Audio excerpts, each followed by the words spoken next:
Ukungenza ukuthi-ke nginibingelele nginamukele kuzo zonke indawo la kuzofuna khona le video igama lami ngumsizi aka Inkosi yo-Admin. Uma uqala ngene kule channel qinisekisa ucinzele usubscribe uzothola zonke izinto engiyipostayo kuyona-ke le channel. Iqembu-ke lenkathi noma-ke iqembu le-IFP lihlukene phakathi ngole collision.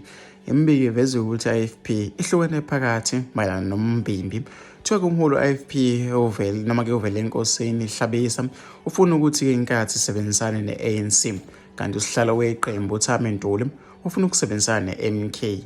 Lo mbiko udalelwe ku-Sunday Times iphepha-ke lesiNgiso. Ukhulumela iqembu kuzo lonke noma-ke umkhuleko Hlengwa uyasichitha-ke lezi ndaba. Fisa ukuthi ngizwe uvo lwakho nombono wakho ukuthi wena ucabangani-ke ngalolu daba njengoba-ke sazi ukuthi kulindeleke izinto ey'nkulu njengoba-ke i-ANC yahluleka-ke kuwina ukhetho njengoba kufanele ukuthi isebenzisane namanye amaqembu ukuze bezokwazi ukuthi berule-ke noma bephathe lelizwe-ke laseNingizimu Afrika. Uthini umbono wakho mayelana nalolu daba lwe-collision? Sihlangana lapha kwi-comment section.